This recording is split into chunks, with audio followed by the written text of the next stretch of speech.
engagement, je pense que c'est très simple, c'est tout donner pour ce qu'on aime, en l'occurrence, donc, quand on est diplomate et a fortiori ambassadeur pour son pays, pour la France. Donc je pense, surtout quand on a beaucoup reçu, puisque je pense que je considère que j'ai beaucoup reçu, c'est normal de donner. Et donc je pense qu'effectivement, c'est difficile de faire un métier comme le métier de diplomate, qui est quand même une passion à la base pour beaucoup d'entre nous, presque tous, je pense, sans être engagé. Je veux dire, on n'est pas ambassadeur, ni même diplomate aux heures ouvrables seulement. On l'est aussi le soir, le week-end et même pendant les vacances si nécessaire.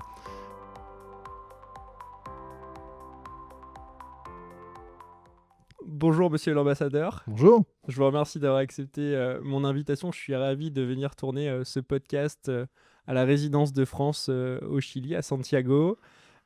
Pour commencer ce nouvel épisode des Leaders sans frontières, je vais vous laisser vous présenter en résumant votre parcours en 2 minutes, m'expliquant vos origines et vos fonctions actuelles. Très bien, donc Cyril Rogeau, donc je suis ambassadeur de France au Chili depuis 10 mois maintenant. Mon parcours est assez classique pour un diplomate, donc j'ai fait Sciences Po, du droit, et puis l'ENA, qui était encore l'ENA à l'époque, qui a changé de nom depuis. Et après, donc, j'ai été expatrié plusieurs fois, d'abord en Argentine comme numéro 2, puis en Espagne comme numéro 2 aussi, ensuite en Italie comme consul général à Milan, puis maintenant donc au Chili comme ambassadeur. Et ça, c'est moins fréquent pour un diplomate. J'ai exercé quand même des fonctions ailleurs qu'au Quai d'Orsay, donc notamment au Sénat comme conseiller diplomatique du président du Sénat, entre 2005 et 2008, où j'ai appris un peu ce que c'était que la vie parlementaire, ce qui est très utile pour un diplomate, puisqu'on fait de la politique en permanence, en fait. Et puis également à l'inspection des finances, qui était assez original aussi, donc pour une mobilité de 98 à 2000. Je pense que je suis le seul diplomate à avoir fait une mobilité à l'inspection des finances. Et enfin, au SGAE, donc, qui est la structure européenne de Matignon. Donc, voilà, pour vous dire que je ne suis pas un diplomate totalement classique, certes, mais avec quand même une expérience pas mal hors les murs aussi. D'accord. Qu'est-ce qui vous a attiré dans cette carrière, dans le monde de la diplomatie? Bon, ça, vous me croirez ou vous ne me croirez pas, mais c'est vrai que j'avais décidé à 7 ans que je serais ambassadeur. Vous dire pourquoi, c'est peu difficile, probablement parce que tout petit, j'aimais beaucoup l'histoire et que donc l'histoire, en fait, est faite d'ambassadeurs, finalement. Et j'imagine que, voilà, même pour un gamin comme moi, je pense que j'étais quand même déjà assez lucide pour comprendre que je ne serais ni pape, ni empereur, ni roi, et probablement pas président de la République, et que donc ambassadeur, c'était peut-être accessible. Voilà, donc c'est un peu comme ça, je pense que c'est venu. Après, j'ai pensé, ça m'était un petit peu sorti de l'esprit. Et une fois que que j'étais à Sciences Po, et surtout à ENA, en fait, ça c'est revenu. Et donc voilà, je ne regrette pas du tout. Et vous dites que vous avez un chemin un peu spécifique, vous êtes passé, ce que vous disiez, par le Sénat, les finances, et que c'est un parcours assez atypique en tant qu'ambassadeur. Oui. Qu'est-ce qui vous a conduit à ces différents chemins? Bah, là, je pense la curiosité. Et vous direz, la curiosité, c'est un trait assez classique chez les diplomates, puisque voilà, hein, pour passer d'un pays à l'autre, il faut quand même être un peu curieux des autres en particulier. Donc ça, je pense que la curiosité, je l'avais, mais je pense que un diplomate, c'est aussi quelqu'un qui représente son pays, et que, donc c'est important de bien connaître son pays, pas seulement le pays où on est. Et pour bien connaître son pays, ça me paraissait intéressant aussi de connaître d'autres ministères. J'aurais bien fait aussi une incursion dans le privé, mais ça ne s'est pas trouvé. Mais je pense que c'est quand même utile, quand on représente son pays, d'en connaître différents aspects. Et de ce point de vue-là, le Sénat était très instructif parce que c'est quand même la représentation nationale. Il n'y a rien de tel pour comprendre un peu comment fonctionne un pays. Vous êtes passé par l'Argentine, l'Espagne, l'Italie, on est actuellement au Chili. Comment est-ce que vous faites à chaque fois pour vous adapter à la culture des pays dans lesquels vous êtes amené à travailler? Bon, là, vous avez vu qu'en ce qui me concerne, j'ai quand même un peu choisi la facilité. C'est des pays de soleil.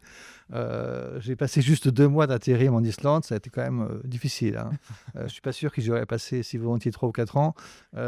C'est vrai que les pays que vous avez décrits, donc l'Argentine, le Chili, l'Italie, l'Espagne, ce sont quand même des pays très méditerranéens, très latins. Finalement, pour ce qui est de l'Argentine et du Chili, un peu exotique, mais pas tant que ça, puisqu'on est quand même beaucoup en Europe. Ici, peut-être qu'on est plus aux États-Unis qu'en Europe, alors qu'en Argentine, on serait peut-être plus en Europe qu'aux États-Unis. Mais ce sont quand même des pays qui ont beaucoup à voir avec notre propre culture. Donc, de ce point de vue-là, vous pourriez me dire, je ne me suis pas beaucoup fatigué. Je le reconnais. On parlait tout à l'heure d'Asie. C'est vrai que l'Asie, j'y ai été comme touriste plusieurs fois, mais c'est un continent non pas qui m'inquiète, mais que je ne comprends pas, en fait. Et comme j'aime bien comprendre, et j'aime bien savoir où je mets les pieds, ben voilà, je reconnais que j'ai choisi la facilité et j'ai plutôt opté pour des pays où je me sentais bien et que je pensais comprendre. Même si c'est toujours plus compliqué qu'on imagine, hein. Il faut se Et méfier des choses qui ont l'air trop simples au premier abord. comment justement faire la différence, comprendre un Argentin, un Chilien, Ah ben là, un c'est quand même Espagnol, très parce que différent. c'est différent, c'est ça, il y a une Mm. culture, la langue est la même, La langue est la même, mais ce qui aide, tout à fait. évidemment. Mais par exemple, entre un Argentin et un Chilien, rien à voir, très clairement. Alors si, ce sont très clairement deux caractères. Enfin, tout ce que je vous dis là, ce sont des généralités, donc avec toutes les exceptions que peuvent comporter toute généralité, mais il y a évidemment beaucoup de vrai Bien quand même. sûr. Donc en gros, quand même, ce sont deux peuples à très forte identité, l'un comme l'autre, quand même très européens. Mais disons que très clairement, les Argentins sont des Italiens, plutôt d'ailleurs des Italiens du Sud. Ce qu'on dit des Argentins, c'est assez drôle, c'est Paul Morand qui disait ça, je crois. Les Argentins sont des Italiens qui parlent espagnol, vivent comme des Anglais et rêvent d'être Français. C'est pas entièrement faux. Et les Chiliens, eux, seraient plutôt Allemands. Et c'est vrai qu'il y a de fait la principale émigration européenne au Chili, c'est l'Allemagne, ce sont les Allemands, depuis longtemps, hein, depuis le milieu du 19e. Il y a effectivement de très importantes communautés allemandes et il y a quand même dans la manière d'être des traits assez allemands. Ajoutez à ça que le Chili a longtemps été une île, coupée du monde par la cordillère et par Tout à fait. 6500 km de côte, et que donc en fait ça fait à la fois des insulaires et des montagnards, puisque c'est quand même la cordillère. Et donc, si vous connaissez bien les Bretons, par exemple, en tout cas les gens de la mer, les gens de la montagne, sont quand même des gens assez réservés, assez taiseux même parfois, et c'est un peu le cas au Chili. Très très différents des Argentins. Donc. De même que les Espagnols, pour des raisons assez proches, mais pas entièrement non plus, sont quand même très différents des Italiens. Là, on vient de parler du volet culturel. Sur le plan diplomatique, quels sont actuellement les axes de travail pour renforcer les liens entre la France et le Chili? Il y a eu notamment la visite d'Emmanuel Macron il y a quelques mois. Où est-ce que vous en êtes actuellement? Quels sont les axes de travail? Bah, là, c'est assez facile. Je dirais que, comment dire, c'est facile parce que je pense que j'ai pas fait le tour du monde, mais j'ai quand même beaucoup voyagé. Et réellement, je crois pas avoir jamais rencontré de pays plus francophile que le Chili. Francophones, ils l'ont été, ils le sont moins, mais francophiles, c'est impressionnant. Et donc, évidemment, ça fait une excellente base de travail. Après, si vous ajoutez à ça, effectivement, une visite du président de la République très peu de temps après mon arrivée en novembre, alors que j'étais arrivé fin juin, ça aide aussi à se Mm. lancer. Bon, évidemment, c'est un peu compliqué parfois au tout début, mais en même temps, une fois que ça s'est fait et que ça s'est plutôt bien fait, bah, c'est une aide considérable pour ouvrir les portes et pour développer ces projets. Et donc, les projets ici sont surtout économiques. Il y a beaucoup de business. Je pense que les relations avec les entreprises, enfin le business, comme on dit aujourd'hui, depuis quelques temps quand même, c'est probablement au moins 60% de mon temps. Et l'autre volet, évidemment, c'est la culture et l'enseignement, enfin, et le français, la promotion du français, de la francophonie. Et là, c'est pas toujours aussi simple, parce qu'effectivement, la francophonie a pas mal rétrocédé, à cause notamment, évidemment, de la place de l'anglais, et aussi parce que depuis la fin des années 90, comme dans tous les autres pays d'Amérique latine, on a renoncé au Chili à une seconde langue obligatoire à l'école, et donc, évidemment, tout le monde parle anglais, mais plus tellement français. Mm. Donc ça, c'est un objectif majeur. Et sur la culture, c'est un pays où voilà, on peut certainement faire mieux. Et donc, bon, je ne vais pas rentrer dans le détail, mais j'ai un certain nombre de projets culturels qui me tiennent à cœur, notamment en matière muséale, et que j'espère pouvoir mener à bien d'ici la fin de mon mandat, qui ne fait que commencer quand même. D'où vient pour vous cet intérêt pour la culture française de la part des Chiliens? Bonne question. Il y a, comme beaucoup de pays d'Amérique latine aussi, comment dire, l'indépendance chilienne doit quand même pas mal, enfin doit beaucoup même à l'inspiration des Lumières et de la Révolution française. Un certain nombre d'officiers de Napoléon sont venus trouver refuge après Waterloo au Chili, et donc ont combattu aux côtés de San Martin et de O'Higgins, qui sont les libérateurs du Chili. Et puis, je pense que il y a toujours une communauté française importante quand même. Il y a à peu près, on dit qu'il y aurait 800 000 Chiliens d'origine française, donc pour un pays de 20 millions d'habitants, c'est pas ridicule. Mais comment l'expliquer, je ne sais pas trop, à part cette inspiration profonde politique des Lumières, de la Révolution du 18e en général, et aussi le fait que le Paris de l'époque était pour beaucoup de latino-américains la référence absolue, enfin la belle époque, l'art de vivre à la française. Tous les riches chiliens du 19e ne regardaient que vers Paris en fait, et pas ailleurs. Et de fait, d'ailleurs, si vous vous prenez dans Santiago, toutes les belles maisons, certaines ont disparu, mais il en reste quand même pas mal, où tous les beaux bâtiments, souvent publics, comme le théâtre municipal, ou la Bibliothèque nationale, ou le Musée des Beaux-Arts, sont complètement d'origine, ou le Parlement, avant qu'il ne soit à Valparaiso, sont complètement français, créés et construits par des architectes français.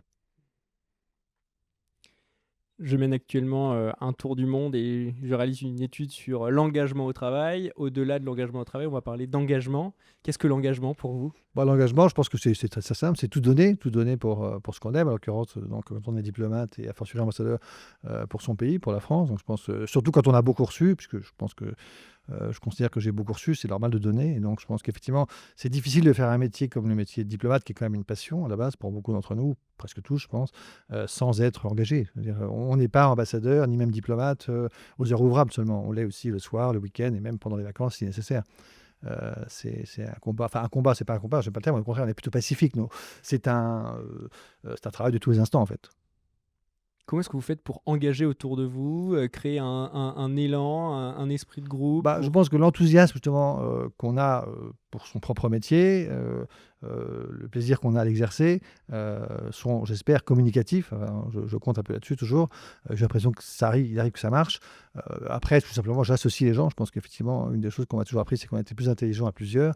Et donc, moi, ma méthode, c'est simplement effectivement de consulter les gens, de les associer, de faire émerger les idées et d'accompagner tout le monde, et notamment aussi les meilleurs. Mais surtout de susciter des idées, en fait. Qu'est-ce que c'est qu'un leader pour vous? Bon, c'est quelqu'un qui entraîne, qui stimule, qui est exemplaire aussi. Je pense que l'exemple est quelque chose de très important, qu'on parfois on a peut-être un peu tendance à perdre de vue, mais je pense que c'est très important. On peut pas exercer de responsabilité sans être exemplaire, je pense. Et donc c'est exigeant, mais c'est nécessaire. Avec ça fait déjà pas mal, je pense que Quel a été le plus grand défi culturel que vous avez eu à surmonter dans votre carrière? passer du thé au café. Oui, non, c'est un peu, je rigole et je plaisante même, mais vous voyez, enfin, je considère quand même dans les pays où j'ai exercé, il y avait quand même pas de saut culturel considérable. Je vous dirais évidemment pas du tout ça si j'avais été au Japon ou même au Vietnam, dont on parlait tout à l'heure, où là, on a quand même, pour le coup, vraiment des références et surtout des réflexes très différents.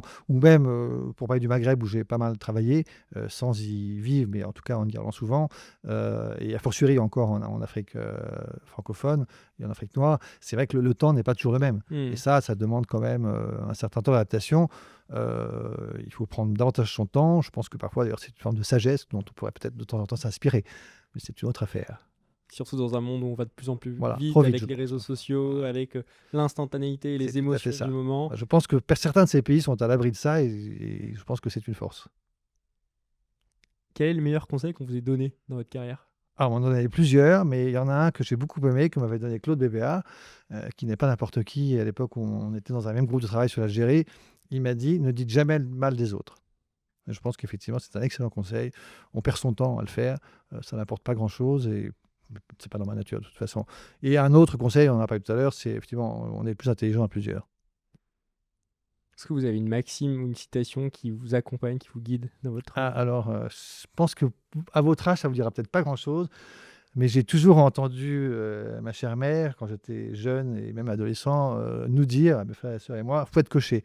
Autrement dit, faut être cocher, ça veut dire en avant, quoi, sans trop se retourner, sans se plaindre. Les Anglais diraient: «Never explain, never complain», ou encore, c'est plus joli, Guillaume d'Orange, disait: «Il n'est pas nécessaire d'espérer pour entreprendre, ni de réussir pour persévérer». Et je pense que voilà, c'est assez pour un haut fonctionnaire qui a la prétention de servir, c'est bien. Est-ce que vous avez un indispensable, un livre de chevet que vous avez plaisir à relire, à me conseiller? Là, il y en a quand même beaucoup.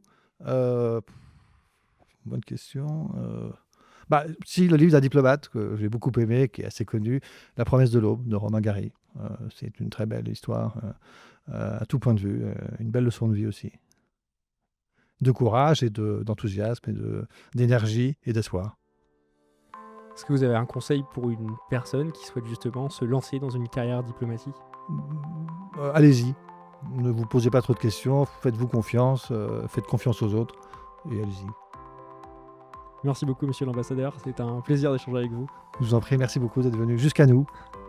C'est la fin de cet épisode. J'espère que vous avez apprécié cet échange. N'oubliez pas d'ajouter 5 étoiles sur votre plateforme d'écoute préférée ou de vous abonner à la chaîne YouTube. Je vous dis à très vite pour un nouvel épisode des Leaders sans frontières. Au revoir.